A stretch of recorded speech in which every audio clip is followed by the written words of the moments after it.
है।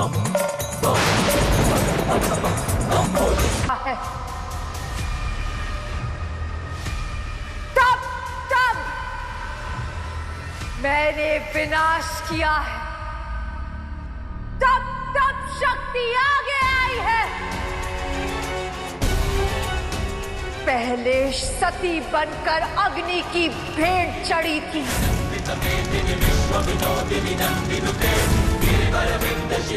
और आज आदि शक्ति बनकर इस समस्त संसार को भस्म करेगी, भस्म करेगी, भस्म करेगी।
रुक जाइए माता, ऐसा मत कीजिए। नहीं माता, नहीं।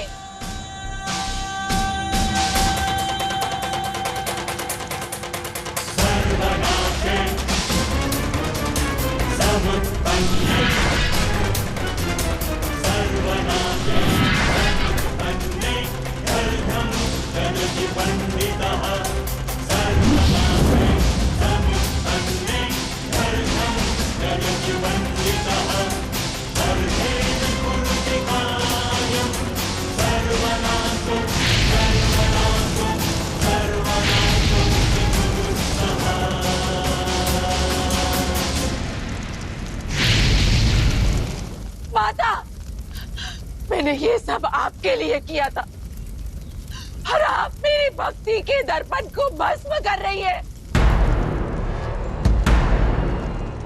कदाचित आप भूल रही हैं कि मैं भी एक देवी हूँ, मेरे पास भी शक्तियाँ हैं।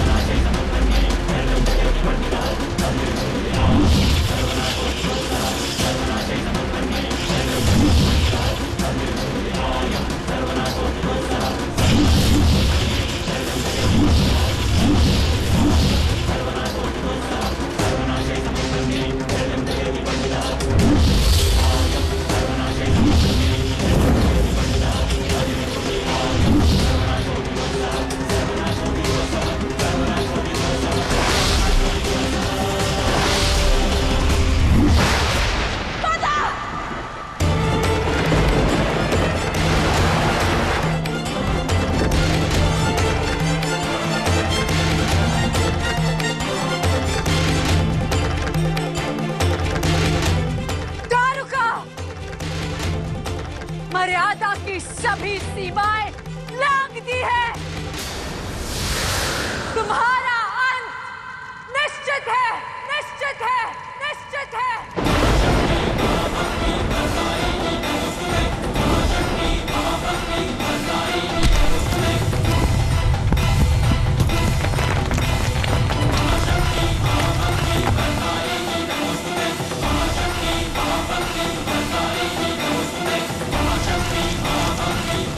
महादेव, ये आपके संसार के अंत का आरंभ है।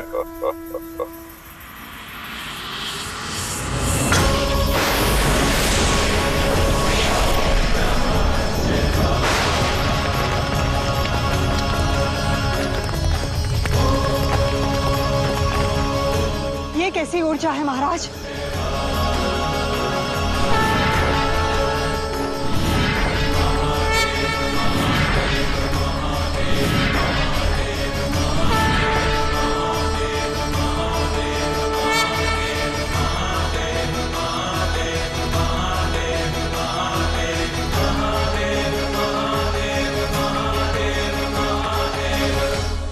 नियति की ओट में छुपकर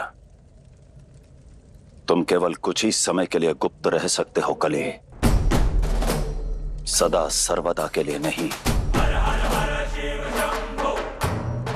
भाग्य की रचना देवताओं के कारण तुम्हारा अस्तित्व संभव हुआ है। हम नियम मानते हैं और तुम नहीं मानते, और यही तुम्हारे अंत का कारण बनेगा। मेरी बात को स्मरण रखना।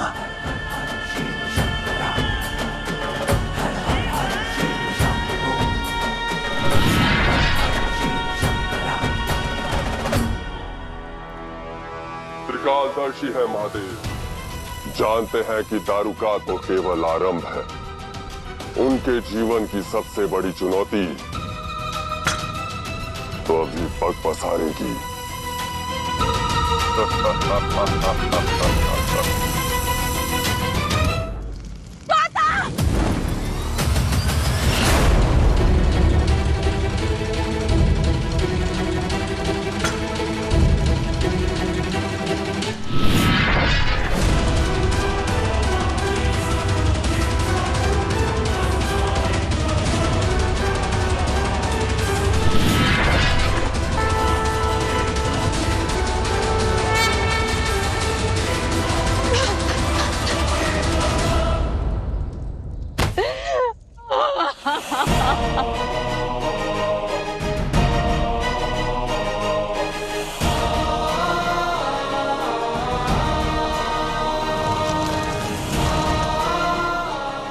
तो केवल सच्चे मन से भक्ति की थी माता। ऐसी क्या भूल हो गई मुझसे जो आपने मेरे घर को, मेरे मन को नष्ट कर दिया।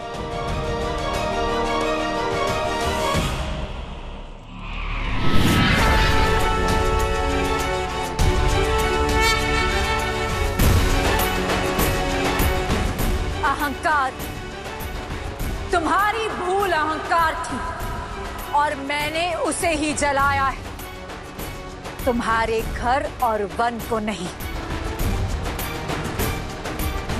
मैंने तुम्हारे अज्ञान को भस्म किया, तुम्हें नहीं। तुम्हारे मोह का अंत किया, तुम्हारी भक्ति का नहीं।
जो जल गया वो अहंकार था, और जो बचा है वो सत्य की अनुभूति का प्रकाश है। क्षमा कर दीजिए माता, मुझसे बहुत बड़ी भूल हो गई। अपने मोह को भक्ति समझ बैठी मैं। कैलाश स्वामिनी को कैलाश से ही दूर करने चली थी। अपने वरदान को अभिशाप बना दिया मैंने। मैं तो केवल आपका घर बनाना चाहती थी माता, किंतु मुझसे बहुत बड़ी भूल हो गई। क्षमा कर दीजिए, क्षमा कर दीजिए।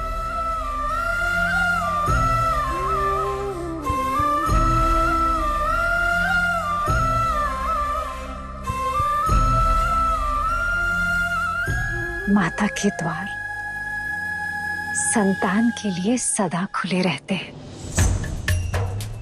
मैंने तुम्हें क्षमा किया दारुका।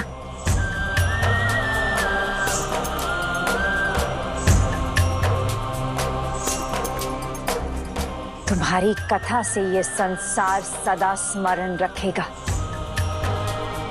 कि वरदान दायित्व का दूसरा नाम है, पाप की स्वतंत्रता नहीं।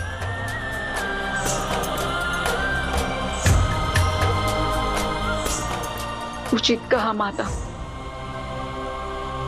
मेरे मोह के कारण मेरे पति, मेरी सखियों और समग्र गांव वालों को भय के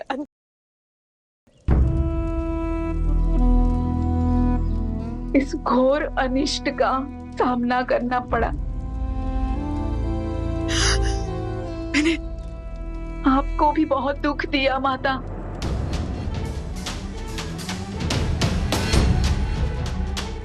महादेव, आपको भी भला बुरा कह के कोसा। मुझे क्षमा कर दीजिए महादेव, क्षमा करे माता।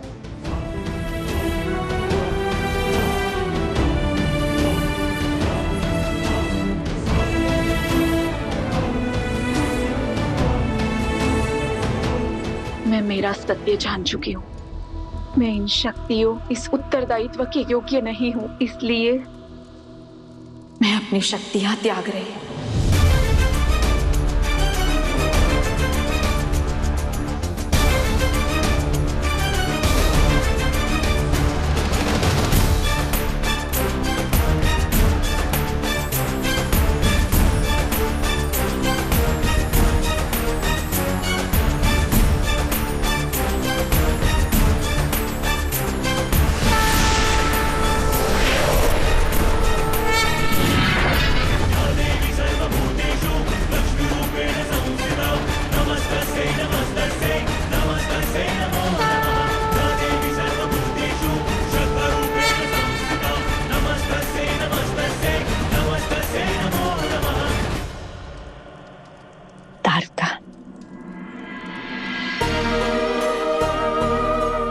माता कभी अपनी संतान को कष्ट नहीं देती, दुख नहीं देती।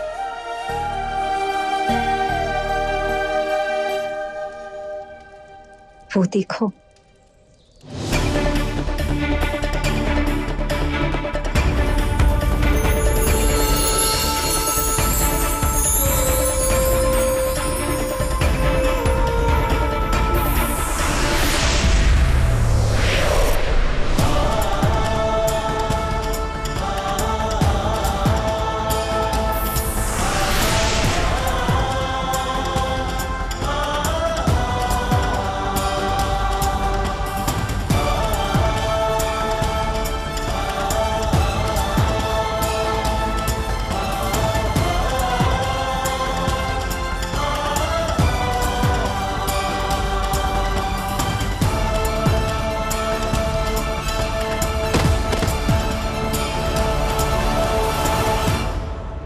माता, हमें क्षमा कर दीजिए, हमसे बहुत बड़ी भूल हो गई।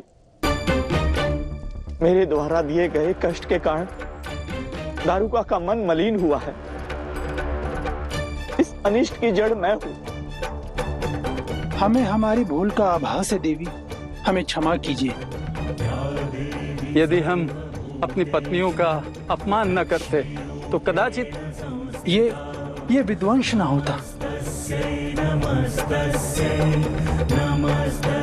माता, आज से हम सभी पुरुष ये प्रण लेते हैं कि हम सभी अपनी पत्नियों को सम्मान देंगे, उन्हें सेविका नहीं संगनी मानेंगे।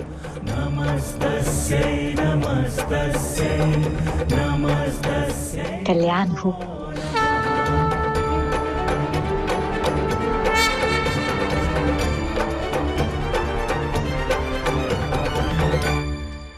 दारुका, तुम्हारा वंश सुरक्षित है, उसी स्थान पर है और आज की भांति ही सदैव वो वन दारुका वन के नाम से जाना जाएगा। दारुका वन के नाम से जाना जाएगा। दारुका वन के नाम से जाना जाएगा। संसार सारम मृगेन्द्रहारम सदा वसंतम हृदयारविंदे भवम भवामि सहितम नमामि। महादेव, माता, हमें अपना घर पुनः मिल गया।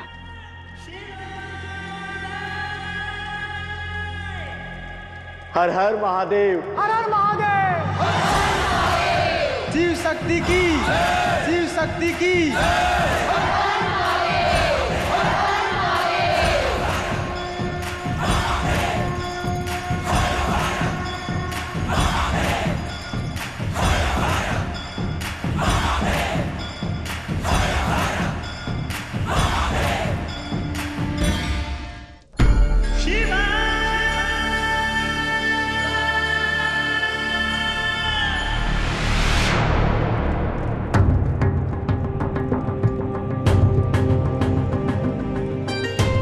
चले?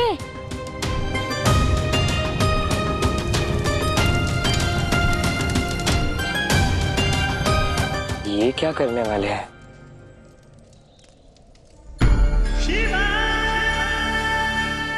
देवी पार्वती,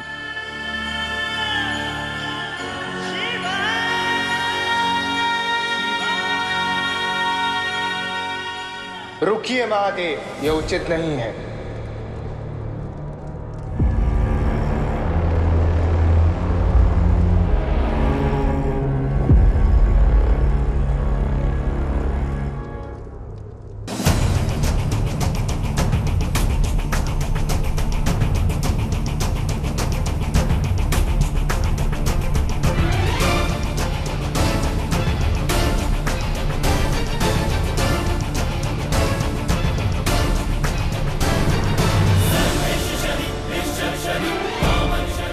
शनिदेव यहाँ?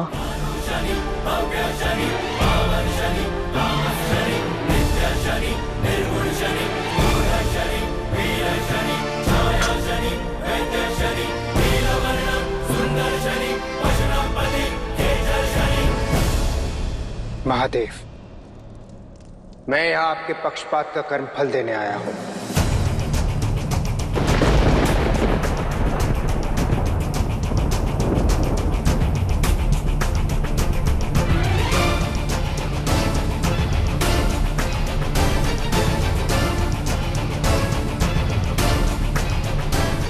महादेव का पक्षपात? हाँ, अब तक जो पक्षपात हुए और आगे जो होने वाले हैं,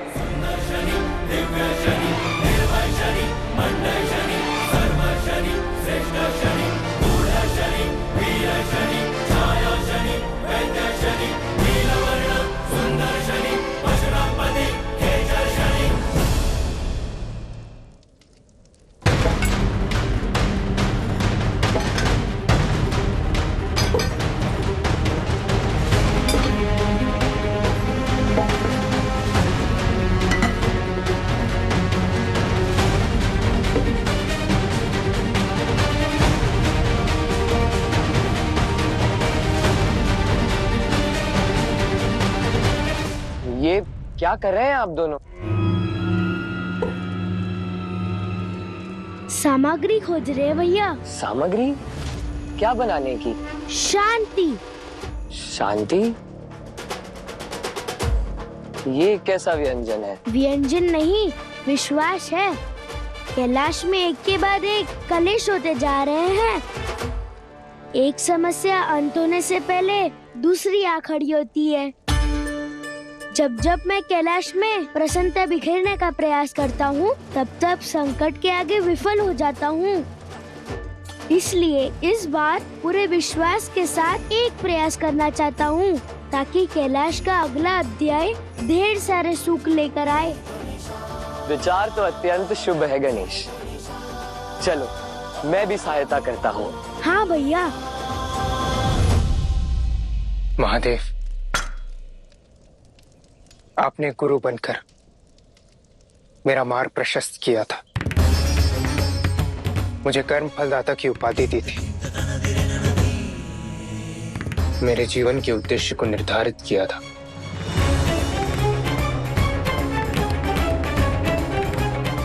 और इसलिए आज उसी दायित्व को निभाते हुए मैं आपसे कुछ प्रश्न पूछना चाहता हूं। अवश्य पूछिए। दारुका ने अपने कर्मों से धर्म और पुण्य दोनों को तार तार कर दिया है। उसके कर्म फल का क्या?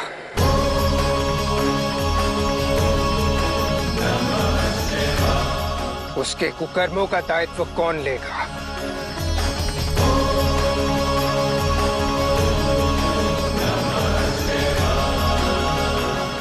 और यदि आपने उसे क्षमादान दे दिया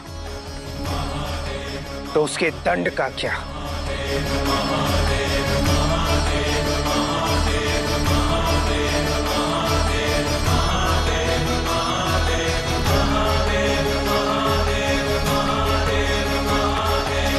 दारुका के चुनावों के परिणाम का क्या? कौन भोगेगा उसके दुष्कर्मों का दंड? उसे आशीर्वाद देने वाली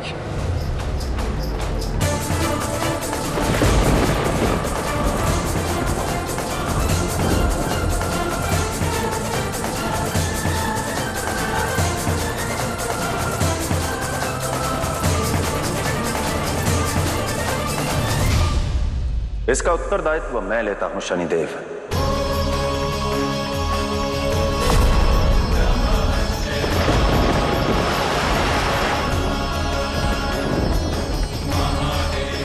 महादेव,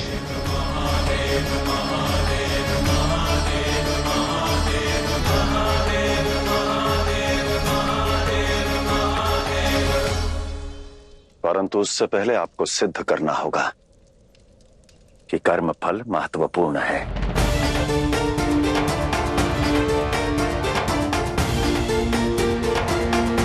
जाइए शनिदेव, इस विषय पर साधना कीजिए, और यदि उसके पश्चात भी आपको लगता है कि दंड अनिवार्य है तो मैं आपकी प्रतीक्षा करूंगा।